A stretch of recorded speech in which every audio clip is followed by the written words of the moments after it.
उत्तर प्रदेश सरकार ने एक बहुत ही क्रांतिकारक निर्णय अब किया है। और योगी जी ने कुछ 3-4 दिन पहले इस क्रांतिकारी निर्णय की घोषणा कर दी, जिसमें हलाल पंजीकरण करना पूरी रूप से प्रतिबंधित किया गया है। हलाल उत्पादों को बेचना, उसकी किसी भी प्रकार से विज्ञापन देना इसके संबंध में, और उसकी जानकारी के संबंध में उसकी प्रसिद्धि करना, बेचना तो बेचने के ऊपर तो प्रतिबंध लगा ही दिया है, और उसके साथ ही उसका विज्ञापन करने पर भी एक प्रकार से प्रतिबंधित किया गया है। यह बहुत ही क्रांतिकारी निर्णय है, और ये ऐसा क्रांतिकारी निर्णय जो है वो क्रांतिकारी निर्णय करने की क्षमता रखने वाला व्यक्ति ही कर सकता है, और वो पूरे भारतवर्ष में योगी जी के अलावा दूसरा कोई नहीं है, कोई भी नहीं है। और ये मोदी जी ने बहुत ही क्रांतिकारी निर्णय इस वजह से उसको हम कह सकते हैं, क्योंकि हलाल जो पंजीकरण है, हलाल रजिस्ट्रेशन जो है, उसकी जो पूरी प्रक्रिया थी उसमें बहुत बड़ा भ्रष्टाचार होता था। उसमें जो पैसा मिलता था उसका उपयोग राष्ट्र विरोधी शक्तियों को इसके पुष्ट करने में के लिए होता था, और ये सब सिलसिला अनेक सालों से चला आ रहा था। हलाल का मतलब क्या है कि मुसलमान को ऐसे उत्पादों को नहीं खरीदते कि जिसको हलाल का जो इसका पंजीकरण नहीं किया गया है, और हलाल के संबंध में उसके ऊपर कोई सर्टिफिकेशन नहीं मिला है।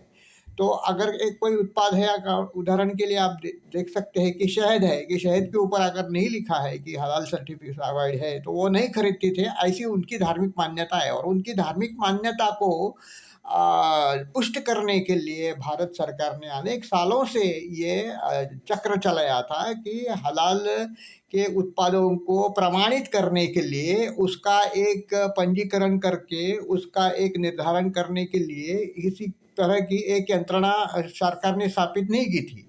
और ये जो यंत्रणा थी वो पूरी तरह से इस्लाम की जो उनकी संस्थाएं हैं उनके अंतर्गत वो कार्यरत रहती थी, और वो उसका पैसा लेती थी कि वो अगर एक उत्पादक है, अगर डाबर कंपनी को ये प्रमाणित करना है कि उनका शहद जो है वो हलाल के इसमें आ जाता है, श्रेणी में आ जाता है, हलाल प्रोडक्ट है, तो उसको उनको पैसा देना पड़ता था।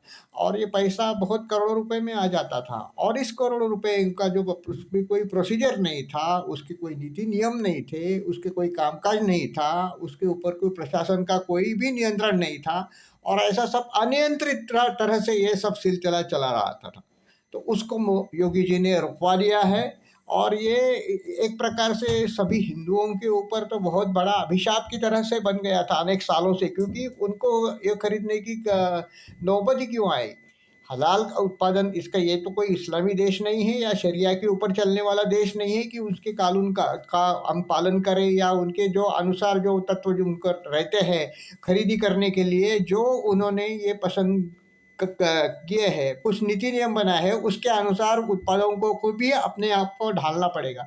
ये तो शरीयत व्यवस्था हो गई, और ये शरीयत व्यवस्था थी जो सभी राज्य सहन कर रहे थे, लेकिन मोदी जी ने भी इसका क्रांतिकारी परिवर्तन करने का धाड़स नहीं दिखाया, ये योगी जी ने दिखाया। योगी जी तो अनेक गुना मोदी जी से आगे है। अभी कुछ कुछ भी हर क्षेत्र में अगर हम लोग देखें तो मोदी जी के आगे उनकी लंबी छलांग रहती है। ये मोदी जी ने पहला बेस तो बना दिया है, अब योगी जी जो है वो शिव का तांडव करेंगे, तो ही ये जिहादियों के ऊपर एक बड़ा अंकुश रहेगा, और उनके मन के अनुसार जो काम करते थे अभी तक होता था, वो अभी इसके बाद नहीं होगा।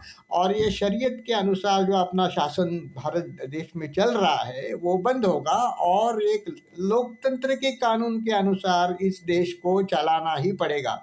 और लोकतंत्र के अनुसार इस अगर देश को चलाना है तो योगी जी ही कर सकते हैं, बाकी किसी में ये दम नहीं है, उसमें कोई क्षमता नहीं है, और ये न ही उनकी इच्छा शक्ति है योगी जी जितनी।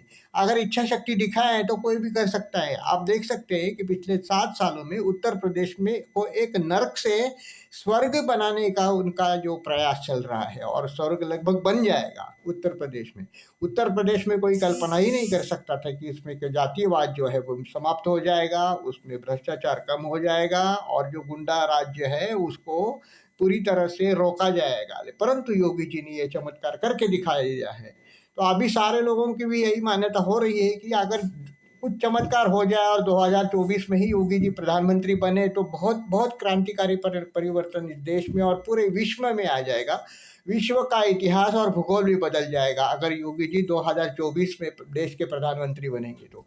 इसका मतलब ये नहीं है कि मोदी जी को हटा के योगी जी को लाना है, लेकिन तुलना तो करनी ही पड़ती है और हर एक व्यक्ति का अलग अलग व्यक्तित्व रहता है, हर एक व्यक्ति का अलग अलग क्षेत्र रहता है, हर एक व्यक्ति की अलग अलग क्षमताएं रहती है। हालांकि मोदी जी भी हिंदुत्ववादी है और योगी जी भी हिंदुत्ववादी है और हिंदू राष्ट्र के ऊपर दोनों की श्रद्धा है। परंतु योगी जी का जो एक योद्धा सन्यासी के रूप में वो काम करने का जो ढंग है, वो स्पष्ट रूप से कहते हैं कि जो जिस भाषा को समझता है हम उसी भाषा में उससे संभाषण करेंगे। इसके उल्टा मोदी जी का ऐसा है कि सबका साथ सबका विश्वास वगैरह उन्होंने कहा है, वो है।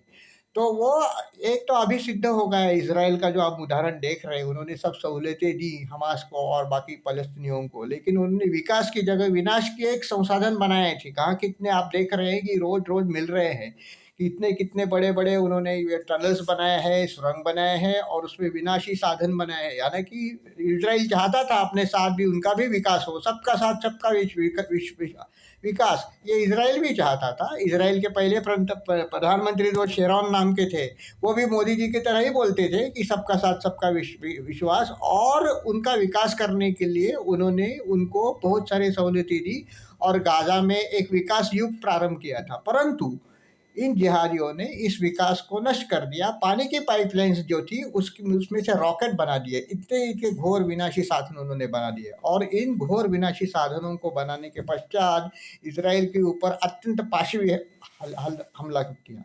तो ये उनकी मानसिकता है, वो बदलेगी नहीं कभी भी, कितना भी उनसे प्रेम करो, उतने भी इनके पैर दबाओ, सबका साथ कहो, सबका विश्वास कहो, ये तो बदलने वाले नहीं है, नहीं है, नहीं है। परंतु और जिनको जो भाषा समझती है उसी भाषा में जवाब देने के लिए योगी जी ही आगे तत्पर रह सकते हैं, बाकी दूसरे किसी का काम ये नहीं है। और अगर ये हो जाएगा तो बहुत ही अच्छी बात है, और नहीं हो जाएगा तो भी अभी देखेंगे अभी कैसा परिस्थितियां आ जाती है। अभी विश्व युद्ध के कगार पर संपूर्ण विश्व जो है वो अभी इस त्रासदी को झेलने की नौबत आ सकती है, ऐसी परिस्थिति आ गई है पूरे विश्व में।